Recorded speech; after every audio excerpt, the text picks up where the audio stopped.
Film की शुरुआत कैनास नामक एक जगह से होती है, जहां हम देखते हैं कि एक अंधेरी रात में 3 अलग-अलग परिवार बड़ी मात्रा में पैसे छुपाने की कोशिश कर रहे थे। ब्रिजेट और उसका पति डॉन पैसे टॉयलेट में छुपाने की कोशिश कर रहे थे और उसी समय नीना ब्रूस्टर नाम की एक लड़की आग में पैसे जला रही थी। दूसरी ओर जैकी और उसका बॉयफ्रेंड सारे पैसे कार में डालकर भागने की योजना बना रहे थे, लेकिन अचानक पुलिस आ जाती है। ब्रिजेट को पहले से ही अंदाजा था कि किसी भी समय पुलिस आकर पैसे जब्त कर सकती है, इसलिए वह सतर्क थी। वह जल्दी से एक बैग में पैसे भरकर भाग जाती है। इसके बाद कहानी हमें 3 साल पहले के समय में ले जाती है, जहां ब्रिजेट अपनी पड़ोसी मैंडी की पार्टी में जाती है और उसे पता चलता है कि डॉन उनका घर बेच रहा है। यह सुनकर ब्रिजेट बहुत गुस्सा हो जाती है और घर लौटकर डॉन से सवाल करती है। असल में डॉन बेरोजगार था और बहुत कोशिशों के बावजूद नौकरी नहीं पा रहा था। इसके अलावा उसके नाम पर $2,86,000 का कर्ज था, इसलिए घर बेचने के अलावा उसके पास कोई और रास्ता नहीं था। ब्रिजेट उससे कहती है कि वह एक और पार्ट टाइम नौकरी ढूंढ लेगी, लेकिन घर नहीं बेचना चाहिए। इसके बाद वह पार्ट टाइम नौकरी की तलाश करने लगती है, लेकिन किसी भी तरह उसे काम नहीं मिल पाता। इसी बीच उनके घर की क्लीनर आकर बताती है कि ब्रिजेट का बैंक कार्ड फिर से बाउंस हो गया है। क्लीनर उसकी मौजूदा आर्थिक स्थिति जानती थी, इसलिए वह उसे घर की सफाई की नौकरी ढूंढने में मदद करती है। जल्द ही ब्रिजेट को फेडरल रिजर्व बैंक में क्लीनर की नौकरी मिल जाती है। एक दिन जब वह सिक्योरिटी रूम की सफाई करने जाती है, तो सीसीटीवी पर करोड़ों डॉलर कैश देखकर चौंक जाती है। वह बड़ी बड़ी आंखों से पैसे देख रही थी, जिसे उसका बॉस ग्लोबर नोटिस करता है।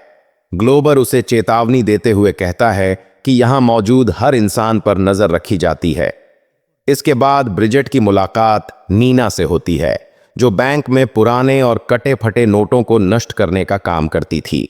ब्रिजेट देखती है कि मामूली कटे फटे नोट भी यहां टुकड़ों में काट दिए जाते हैं, जिसे देखकर वह हैरान रह जाती है।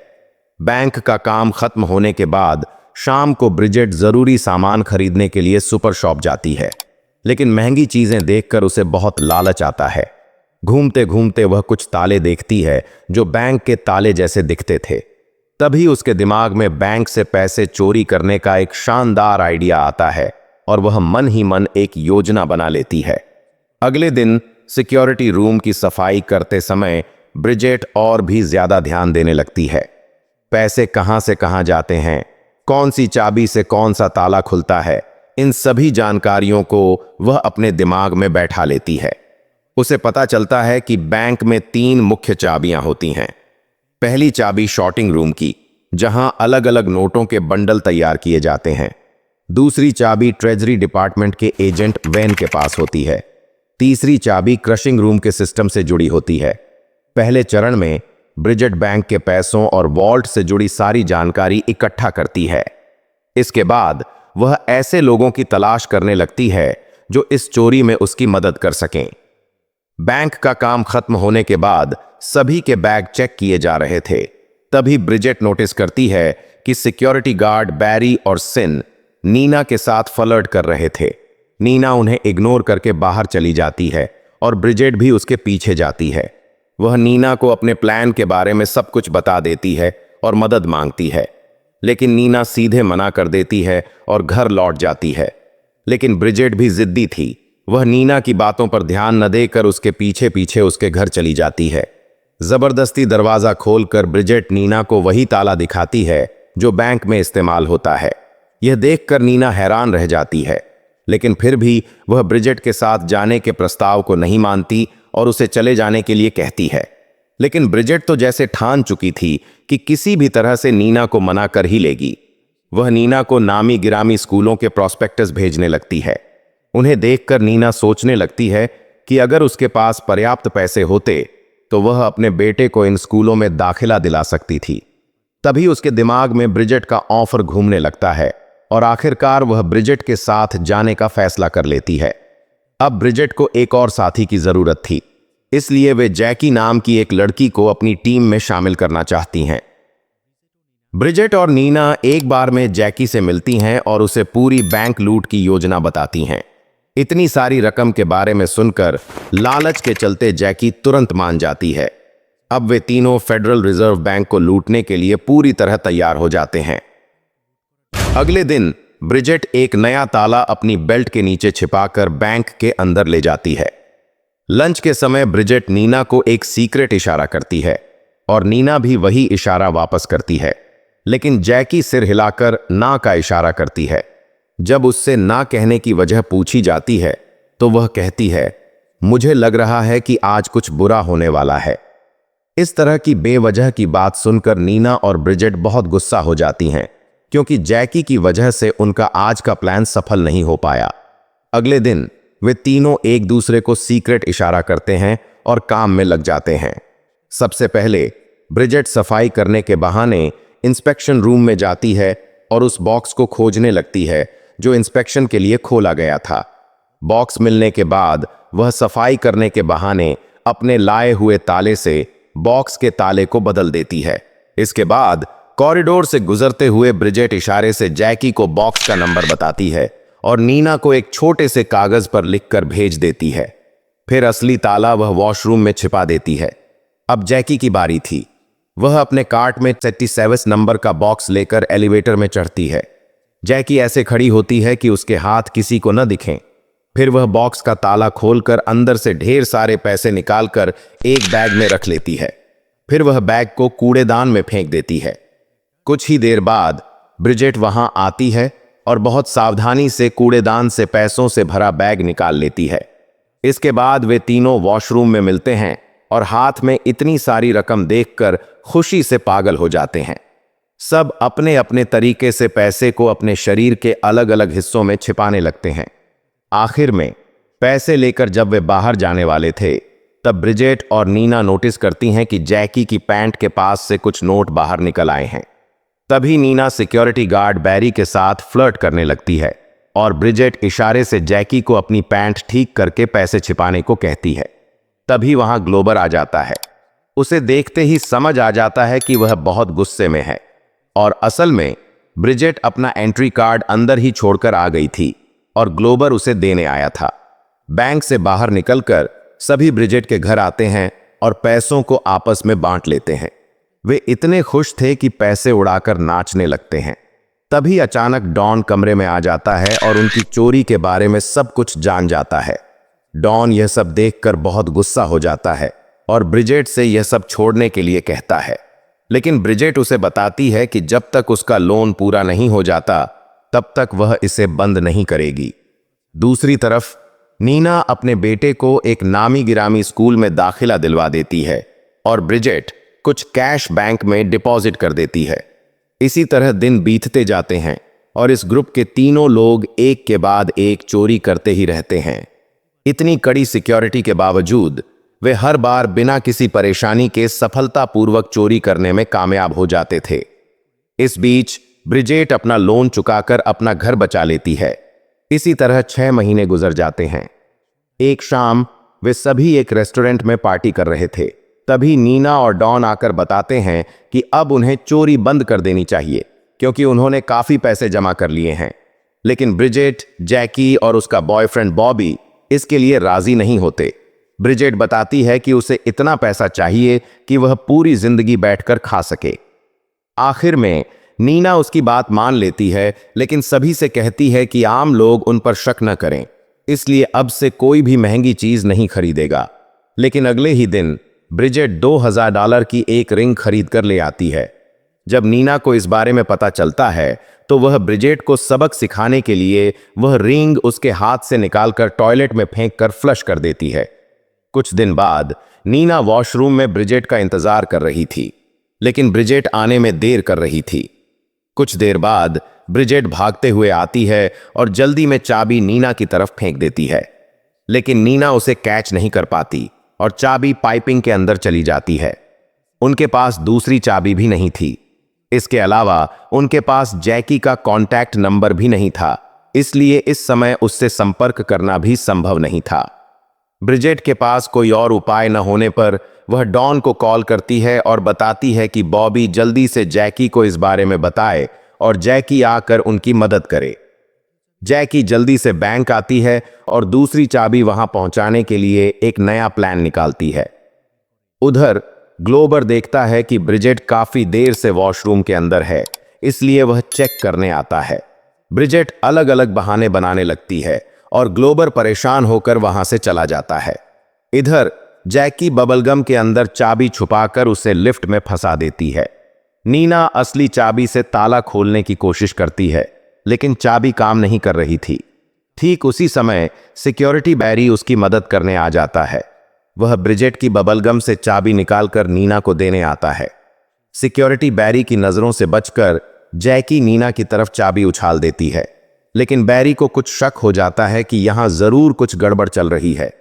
काम खत्म करने के बाद नीना बैरी से मिलने जाती है और तभी पता चलता है कि बैरी असल में उनकी चोरी के बारे में सब कुछ जान चुका है। बैरी नीना से कहता है, अब तुम्हारा खेल खत्म। नीना वहां से चली जाती है और ब्रिजेट और जैकी से मिलती है। फिर वह उन्हें बताती है कि सिक्योरिटी बैरी को उनकी चोरी के बारे में सब कुछ पता चल चुका है।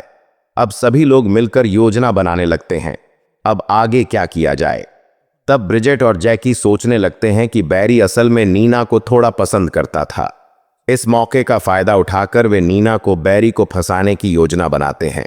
वे ऐसे आगे बढ़ना चाहते हैं कि बैरी भी उनके प्लान का एक हिस्सा बन जाए।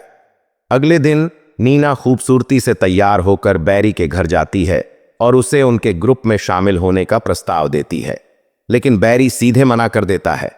इसके बाद ब्रिजेट वॉशरूम में बैरी से मिलती है और उसे समझाने लगती है कि वह कितने बड़े मौके को खोने जा रहा है। इतनी खूबसूरत लड़की से शादी करने और ढेर सारे पैसे का मालिक बनने का मौका छोड़ना बेवकूफी होगी। ब्रिजेट बैरी को लालच देने लगती है। कुछ देर बाद नीना आकर बताती है कि बैरी आखिरकार उनके साथ जुड़ने के लिए तैयार हो गया है। फिर जब सब ब्रिजेट के घर बैठकर पैसों का बंटवारा कर रहे थे, तो नीना बैरी का उनके ग्रुप में स्वागत करती है। अब यह उनके लिए एक प्लस पॉइंट था, क्योंकि बैरी के होने से उन्हें पहले ही पता चल जाता कि सिक्योरिटी चेक कब, कहां और कैसे होगा। इसके बाद वे सभी जल्दी ही लग्जरी लाइफ जीने लगते हैं, लेकिन कोई उन पर शक नहीं करता।